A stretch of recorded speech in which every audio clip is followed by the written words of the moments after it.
muito bom, né? Nós vivermos como irmãos, nós vivermos em comunidade.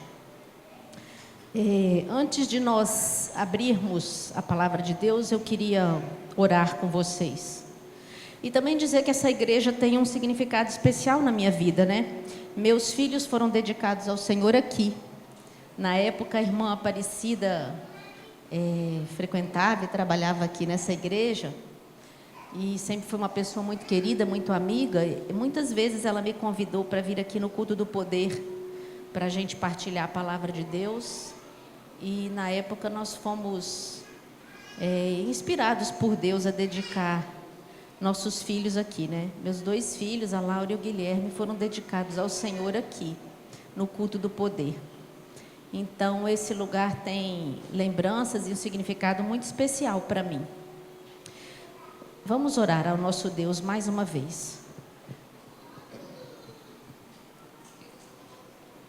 Meu bondoso Deus, quem sou eu para que o Senhor me conceda o privilégio e a responsabilidade de, diante destas pessoas, falar a teu respeito?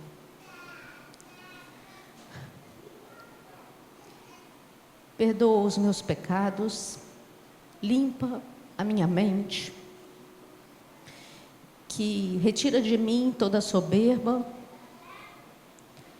que somente o Senhor possa falar nesta hora.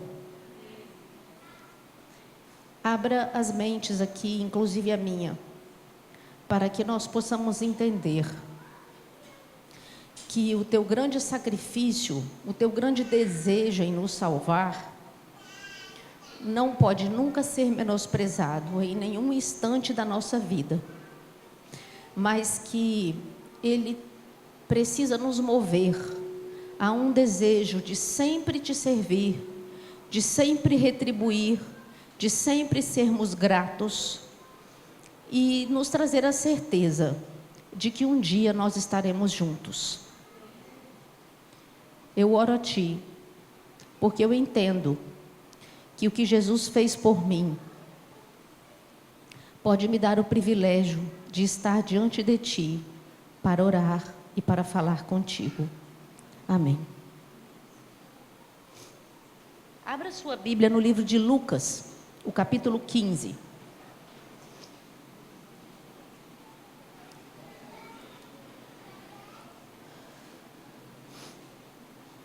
Nós estamos vivendo um período, né, de 10 dias de oração. Hoje é um sábado em que a proposta seriam 10 horas, né, de nos mantermos em oração, e para aqueles que se sentem à vontade e capazes, que jejuem durante estas 10 horas. E o objetivo final destes dias é que a gente possa participar da mesma missão que Jesus veio fazer nesse mundo, que é resgatar os pecadores. E nesse resgate, a gente está incluído, né? Também. E quando eu recebi esse convite, que a Sandra me passou, qual seria o tema, e que eu vi que esse tema estava nesse capítulo de Lucas 15, que é o capítulo, melhorou mesmo, que é o capítulo das parábolas, dos perdidos e das perdidas. Eu fiquei imaginando, nossa, eu já li isso tantas vezes, eu já ouvi tantos sermões sobre isso. Será que existe algo novo para mim mesma, né, nisso daqui? E comecei a estudar. E toda vez que a gente lê a Bíblia, que a gente vai estudar algo, a gente sempre vê uma nova visão, né? Uma nova aplicação. Nós vamos começar lendo Lucas 15, 1 e 2, que diz assim: todos os publicanos e pecadores estavam se reunindo para ouvi-lo, mas os fariseus e os mestres da lei o criticavam. Este homem recebe pecadores e come com eles. Nós vemos aqui o início de um conflito, né? Jesus estava reunido com publicanos e pecadores, falando para eles. E os fariseus e os mestres da lei começaram a criticar Jesus. De um lado estavam os pecadores, aqueles que, segundo a visão dos santos que estavam do lado de cá, não mereciam a atenção, nem o amor de Deus e nem nada. E entre esses santos e aqueles pecadores estava Jesus, dando atenção para os pecadores. O conflito foi porque os fariseus não gostavam dessa postura de Jesus e não gostavam de Jesus, porque Jesus trazia para eles uma visão completamente diferente das que eles possuíam de Deus, do amor de Deus, da vida, da religião, de tudo. E além do mais, os fariseus não tinham nenhum prazer na salvação daquelas pessoas. Por quê? Porque aquelas pessoas eram pecadoras, não eram merecedoras do amor de Deus e da atenção de Deus. Ou seja, os fariseus começaram a conversa com acusação, com um julgamento errôneo, com uma maledicência.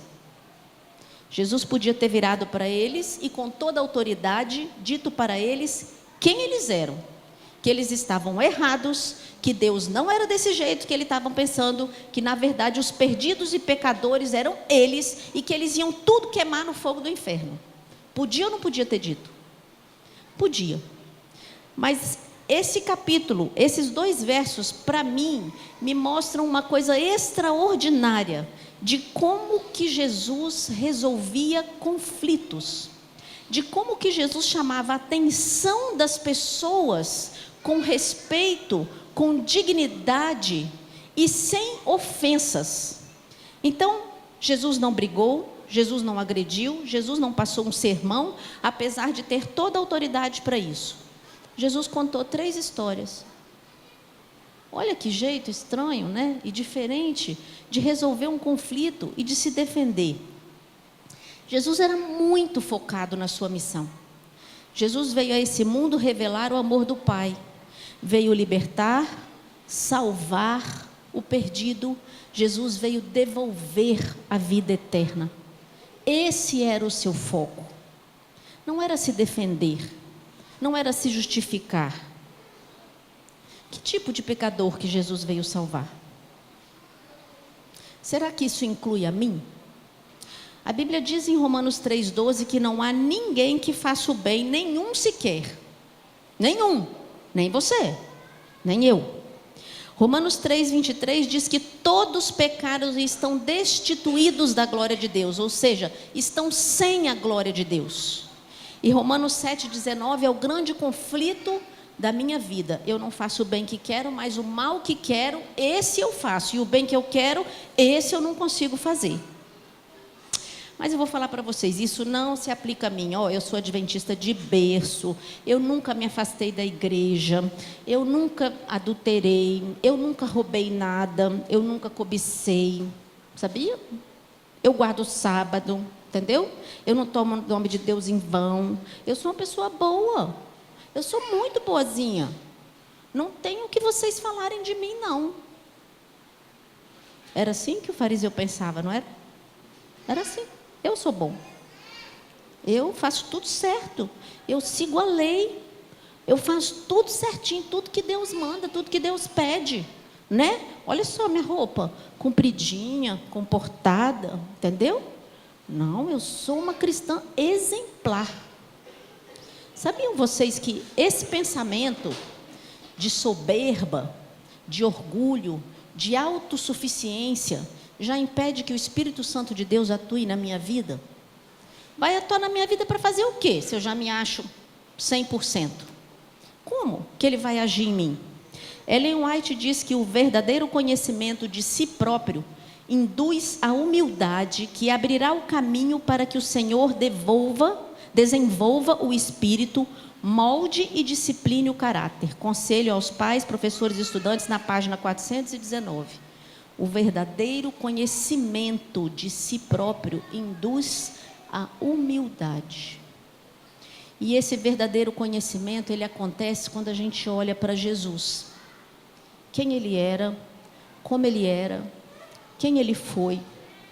Como é que eu posso querer ser igual a Ele, se eu não consigo abrir mão, às vezes, de coisas simples da minha vida para servir ao próximo? E Ele morreu pelo próximo. Quem sou eu? Quem sou eu? O capítulo 15 de Lucas continua com Jesus contando suas historinhas. E ele conta 3 histórias. A primeira parábola que ele conta é sobre o pecador ovelha. Como é que é o pecador ovelha?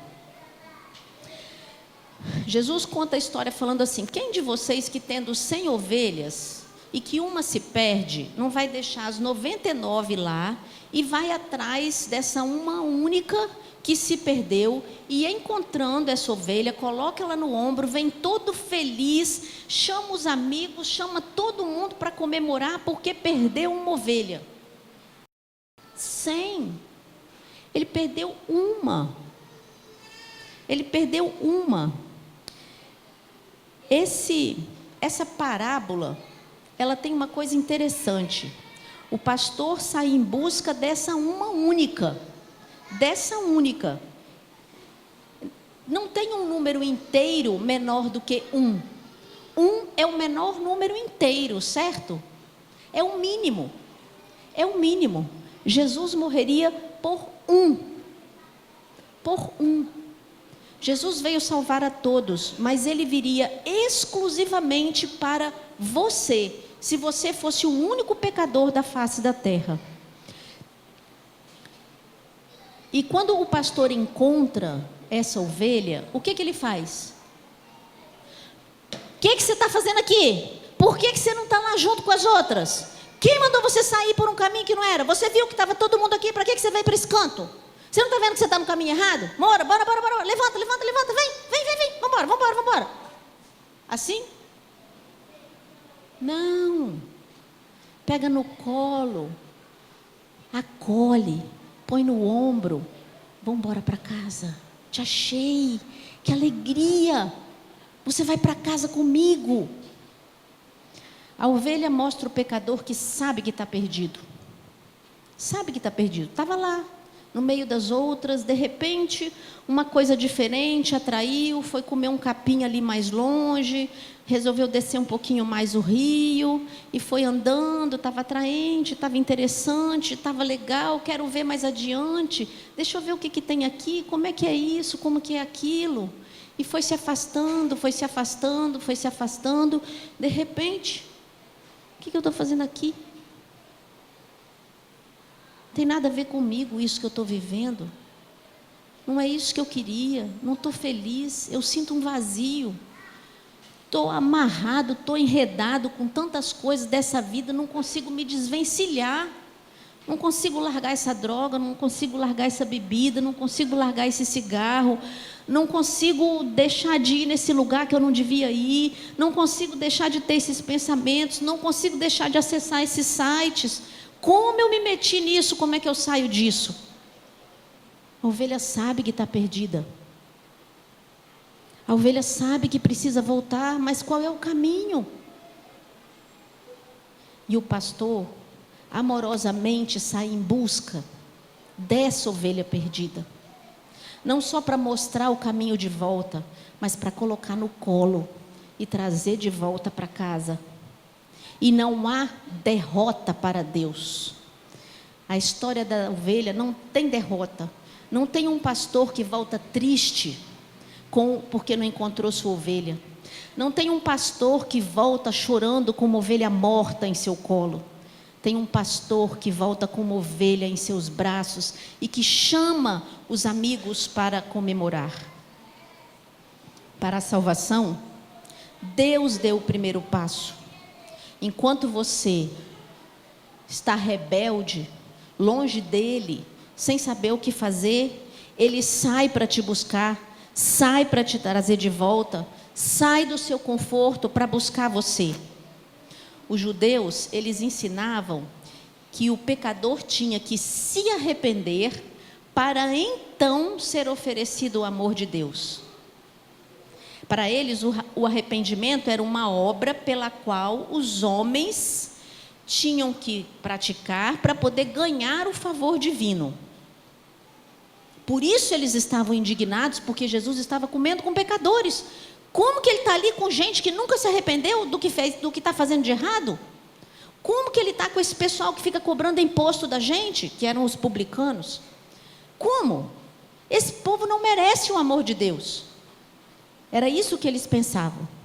Mas o livro Parábolas de Jesus diz que Cristo ensina que a salvação, ela não é alcançada porque procuramos a Deus, mas porque Deus nos procura. Deus foi atrás de mim. Deus vai atrás de mim todos os dias. E Deus vai atrás de você todos os dias. Esta semana a gente estudou, a gente tem estudado, né, esse trimestre, sobre o livro de Daniel, e a gente estudou sobre Nabucodonosor na lição passada. Como Deus foi atrás daquele ser humano. O que Deus fez para que aquele ser humano finalmente aceitasse a salvação que Deus oferecia.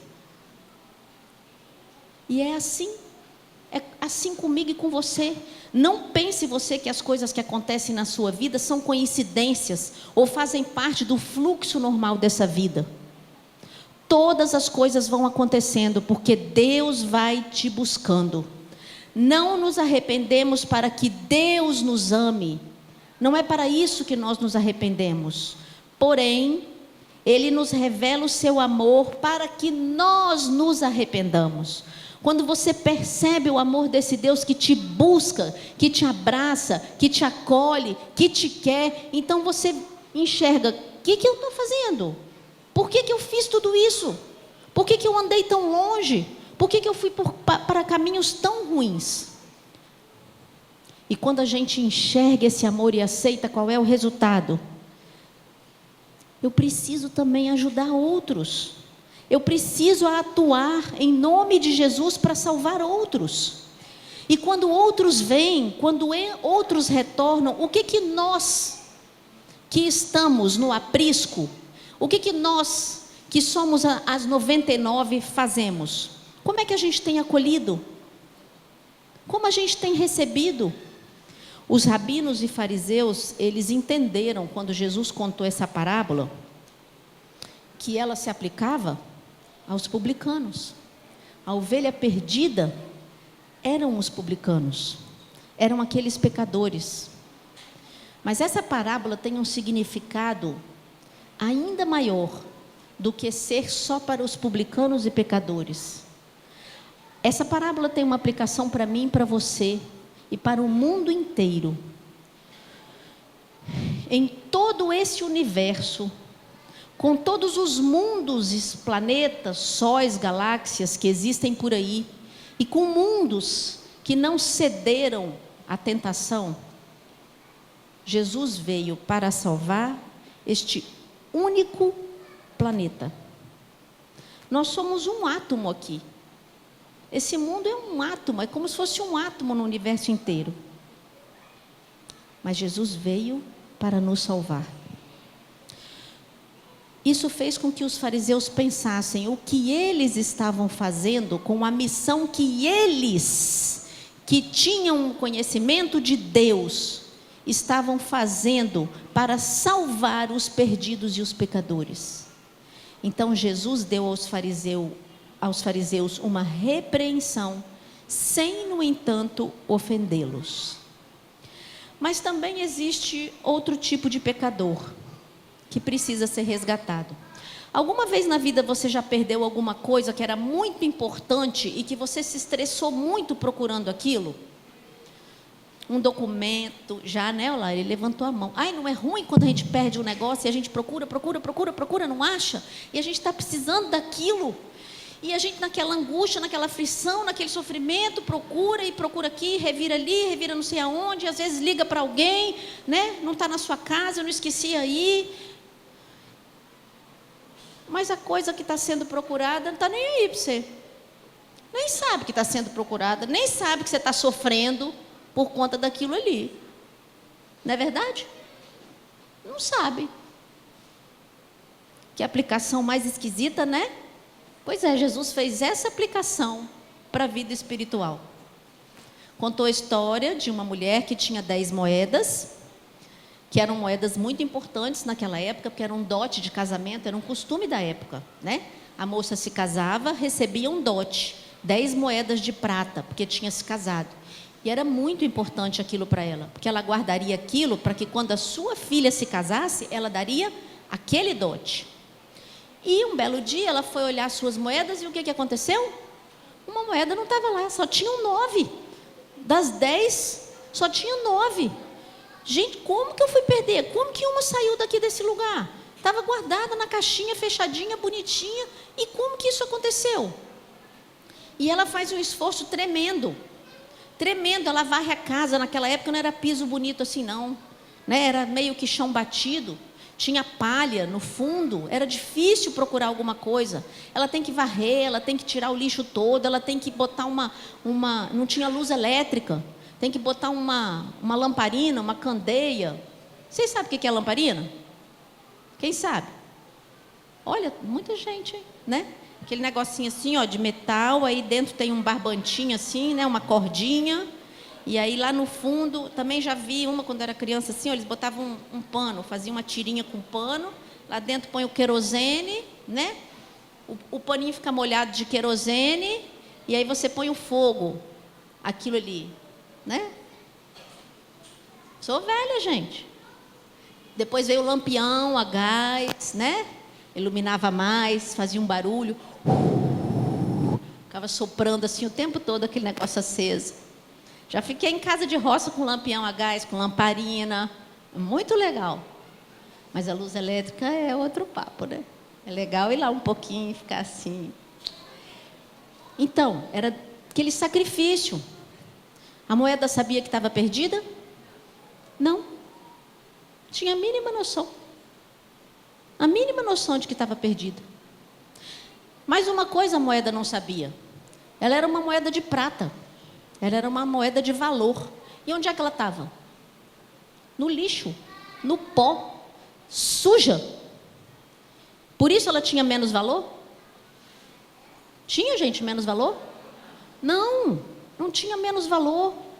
Quantas pessoas estão perdidas a caminho da morte eterna, sem saber, inconscientes dos seus pecados, dos seus delitos, da sua vida inútil, do seu trabalhar para ganhar o pão, mas é em vão. Quantas pessoas vivem assim? Não sabem o seu valor, porque baseiam o seu valor naquilo que as pessoas dizem, ou naquilo que elas fazem, mas nada disso define o seu valor. Não é o que as pessoas dizem, não é a situação que você vive, não é o que os outros pensam a seu respeito, não é o trabalho que você tem, não é quanto que você ganha, nada disso define o seu valor. O seu valor foi definido por Deus. Quem botou preço em você foi Jesus.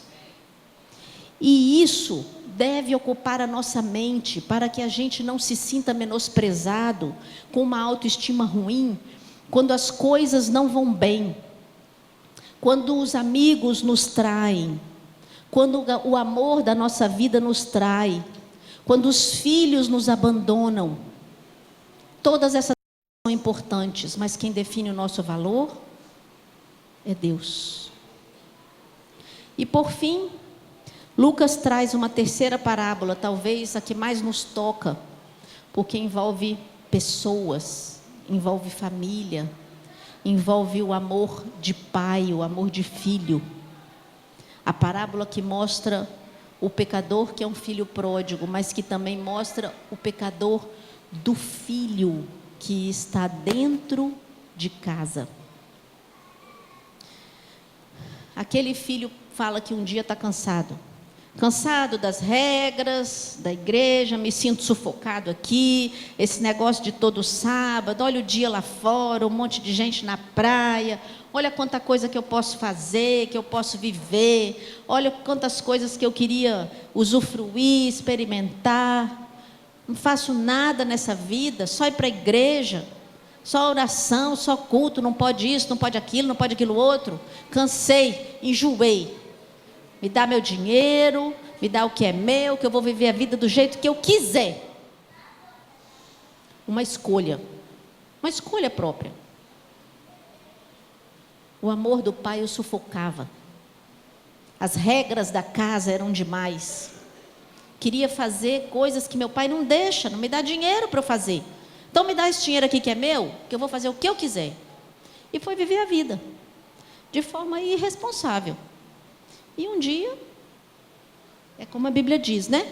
Ninguém se engane, de Deus não se zomba. Aquilo que o homem plantar, também ceifará, também colherá. Não é?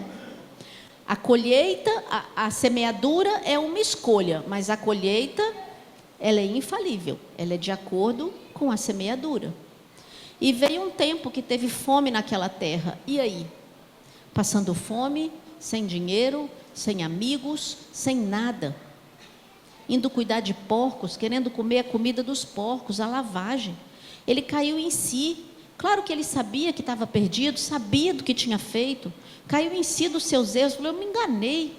Bom era lá, bom era ter regras, bom era o amor do pai, bom era a minha cama, o meu travesseiro lá, a minha família, os problemas, as brigas com meu irmão, entendeu? Minha mãe me chamando para levantar sábado de manhã, vão para a igreja que está na hora. Isso é que era bom. Ali eu era feliz. Como é que eu vou voltar agora?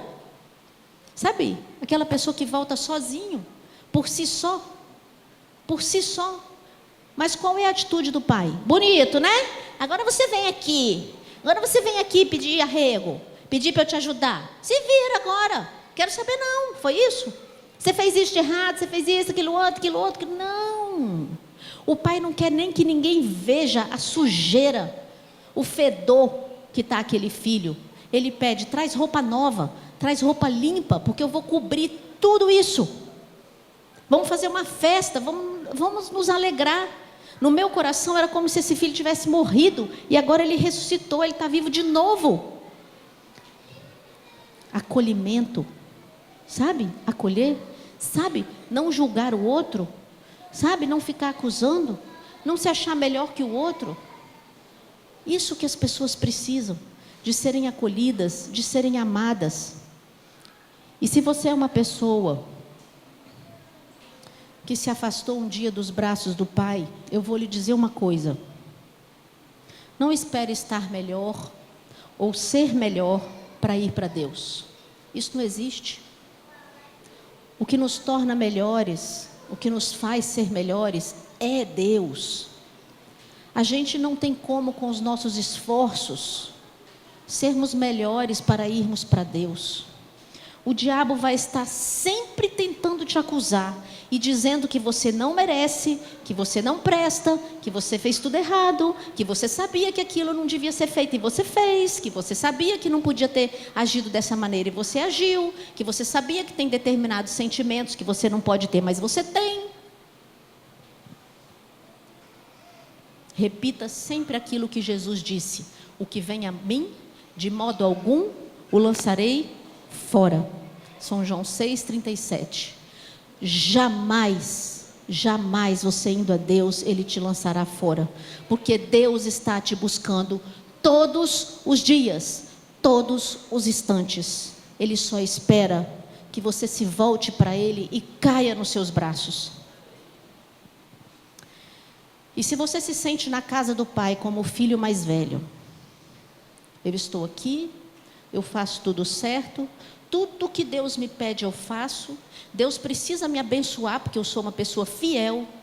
Cuidado, porque a justiça própria conduz os homens não somente a representar Deus falsamente, mas também os torna impiedosos e críticos para com seus irmãos. Cuide-se, para você não se achar melhor do que os outros. Cuide-se, para não ficar apontando os dedos e exigindo algo que nem você mesmo pode dar. Cristo veio salvar a todos, inclusive a mim que não mereço, e veio para salvar agora. E a Bíblia diz assim, em 1 Tessalonicenses 5,11: portanto, animem e ajudem uns aos outros, como vocês têm feito até agora. Tem uma versão, a minha Bíblia, por exemplo, diz assim: portanto, exortem e edifiquem-se uns aos outros, como de fato vocês estão fazendo. Quando a gente vê alguém se afastar de Deus, nós não devemos buscá-lo porque ele tem que ficar na igreja. Quando a gente vê alguém que não sabe, que está perdido, e precisa ser salvo, nós não devemos buscá-lo porque tem que ficar na igreja. Sabe por quê? Porque andar com Deus é o caminho mais seguro contra as feridas e os machucados desta vida. Não há outro caminho a não ser andar com Deus. Quando Deus nos deixou a sua lei, não foi porque Ele queria que você vivesse num quadradinho, ou que Ele queria impedir que você desfrutasse certas coisas da sua vida. Não. Ele queria que nós ficássemos bem. Ele queria que nós vivêssemos felizes. Por isso Ele nos deu as suas leis. E eu vou dizer uma coisa para você. Com tudo isso, você andando com Deus, você seguindo os conselhos divinos, você obedecendo às leis divinas, ainda assim, nesta vida, você terá lutas, sofrimentos, ainda assim você será machucado. Porque no mundo existe o mal, porque a gente ainda não está em casa. Então isso existe aqui, mesmo quando você anda com Deus e segue os seus conselhos. Aí você pensa assim, então por que é tão importante eu andar com Ele? Para que eu vou frequentar a igreja? Para que eu vou participar desse negócio? Se o que acontece de ruim com alguém que não está com Deus, também pode acontecer comigo. É fato. Às vezes até pior. Sabe por quê? Porque andar com Deus significa duas coisas. Uma, você vai estar menos exposto a ser machucado. Menos exposto, porque a lei de Deus nos protege. Quando nós estamos com Deus, nós temos proteção, mas nós temos muito mais. Nós temos a esperança de que tudo vai passar. De que nós temos o poder de Deus que pode todas as coisas. E de que você tem a paz que a certeza da salvação em Cristo Jesus traz. Aí você fala assim, mas eu não tenho essa certeza. Eu vivo sempre um conflito. Eu vivo sempre achando que tem algo na minha vida que precisa ser mudado. Tem algo a mais que eu preciso fazer. Meus parabéns, você está salvo em Jesus. Porque o dia que você não tiver mais esse conflito, aí sim, você está perdido. Enquanto nós vivermos nesse mundo, a gente vai viver essa guerra interior. Essa incerteza interior. Essa sensação de que está tudo errado, de que eu preciso algo mais, de que eu preciso melhorar, de que eu preciso mudar, de que tem coisas que eu preciso abandonar. É isso mesmo. Essa é a guerra da sua natureza carnal com a sua natureza espiritual. Até que Jesus volte e nós sejamos libertos dessa natureza carnal, ou seja, que nós sejamos glorificados, nós vamos viver essa guerra interior. Mas creia-me, você vai viver essa guerra em paz. Em paz, uma paz que excede todo entendimento. Uma paz que nada nesse mundo pode te dar. Nada, nada. Nada lá fora pode te dar essa tranquilidade na alma, mesmo que o mundo esteja caindo ao seu redor. Você sofre, você se angustia, você tem dor física, você tem depressão, mas você tem dentro de si a certeza de que você está indo para casa, a certeza de estar nos braços do Pai, a certeza de que Deus é a sua luz, o seu farol, de que Ele te guia, de que as coisas podem estar difíceis hoje, mas que Ele é o seu Senhor. Deixa Deus ser o Senhor da sua vida sempre. É como a música que nós ouvimos no início. Você começa aqui, vai pela vida inteira, vai caminhando com esse Deus, haverá tropeços, haverá momentos de lutas, momentos difíceis, mas a obra que Deus iniciou em você, tenha certeza, Ele vai completar. Ele vai completar. Fique aqui na igreja, abrace esse evangelho, aceite esse Jesus, envolva-se na missão. Você tem um amigo que está por aí, que já esteve aqui e não está mais, busque esse amigo, fala com ele. Você conhece pessoas que nem conhecem o amor de Deus e o efeito desse amor, dessa maneira como você conhece, demonstra isso. Seja acolhedor com aqueles que já estão na igreja, seja acolhedor com seus filhos. A moeda estava perdida dentro de casa, ela era dali, ela não saiu no campo para passear e de repente se perdeu, não, estava ali dentro de casa, foi falta de cuidado da dona dela. Pode ser que nossos filhos estejam precisando mais dos nossos cuidados. Não desanime, se você acha que não cuidou como devia dos seus filhos, ainda é tempo de chamá-los, de trazê-los para perto de Jesus. Deus sempre está pronto a nos acolher, a nos ajudar, a aliviar as nossas aflições. Que você se entregue a Jesus todos os dias. Vamos embora para nossa casa e é possível que daqui a 15 dias a gente não lembra de mais nada disso aqui. Mas daqui a 15 dias você vai estar aqui de volta para ouvir uma nova palavra. Você também não lembra do que você comeu há 15 dias atrás, nem do que você comeu quando era criança, mas foi esse alimento que te manteve de pé e fez chegar até aqui. Todos os dias a gente precisa comer o alimento espiritual. Todas as vezes que tem culto na igreja, você tem que vir para se alimentar. Eu saio de lá, no outro dia nem lembro mais. Mas você comeu, mas aquilo te alimentou, e isso vai sustentar a sua vida espiritual.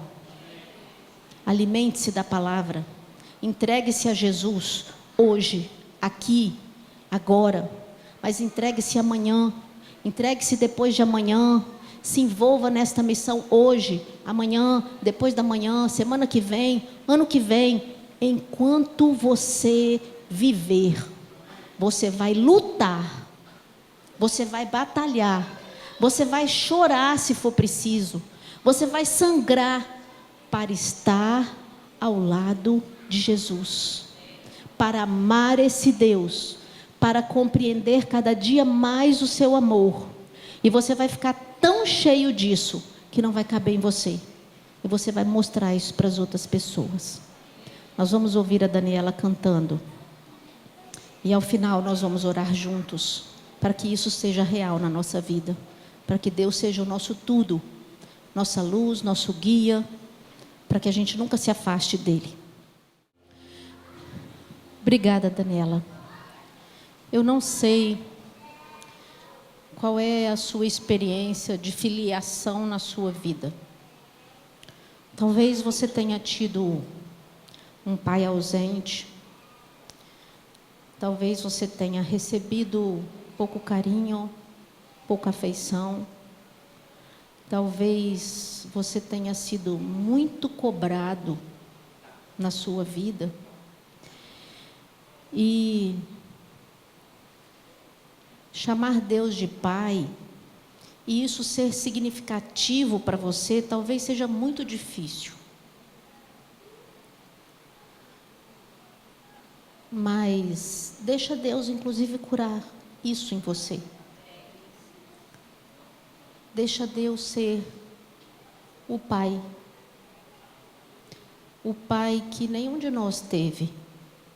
Porque até mesmo quem teve o melhor pai, o mais carinhoso, o mais amoroso, também teve um pai humano, que cometeu muitos erros. Deixa Deus ser seu pai. Se coloque nos braços dele. Ele ouve a sua oração. Ele quer te curar. Talvez não daquilo que você acha que precise. Talvez não da sua doença física. Talvez não do seu problema financeiro. Deus quer te curar do mal que o pecado faz em você. Deus quer me curar do meu próprio eu. Deixa Deus ser o seu Deus, ser a sua luz, o seu farol. Deixa Deus ser para você o seu tudo. Porque se você perder tudo nesta vida, inclusive tudo, você terá o seu tudo, que é Deus. Vamos orar. Querido Deus, liberta-nos de nós mesmos. O Senhor conhece a cada um aqui, de modo que nem mesmo cada um se conhece. Sabe dos traumas de cada um, das lutas, das alegrias, do que traz conforto, do que traz angústia. Sabe tudo, Senhor. A gente ainda nem falou, a gente ainda nem pensou, e o Senhor já sabe. Isso é uma coisa muito extraordinária para nós e muito difícil para a gente entender, porque o nosso pensamento é muito humano, é muito finito, é muito limitado. A gente nem sequer se conhece direito. Então, como o Senhor veio aqui para nos salvar, e o que o Senhor fez aqui, se tornar um de nós, se tornar um bebê, crescer, sentir dor, sentir angústia, comer como a gente, sentir sabores, é uma coisa tão incompreensível para nós, mas o Senhor veio, e a gente acredita. A gente crê que o Senhor quer nos salvar. A gente crê que o Senhor tem outra vida para nós. A gente crê nos seus planos e nas suas promessas. Então, Senhor, salva-nos. Ainda que para isso a gente tenha que morrer, a gente tenha que perder nossos queridos, nossos bens, mas que a gente não perca a Ti e a certeza de que o Senhor virá e tudo será consertado, acertado e colocado no lugar correto, da maneira correta, para sempre. Em nome de Jesus, amém.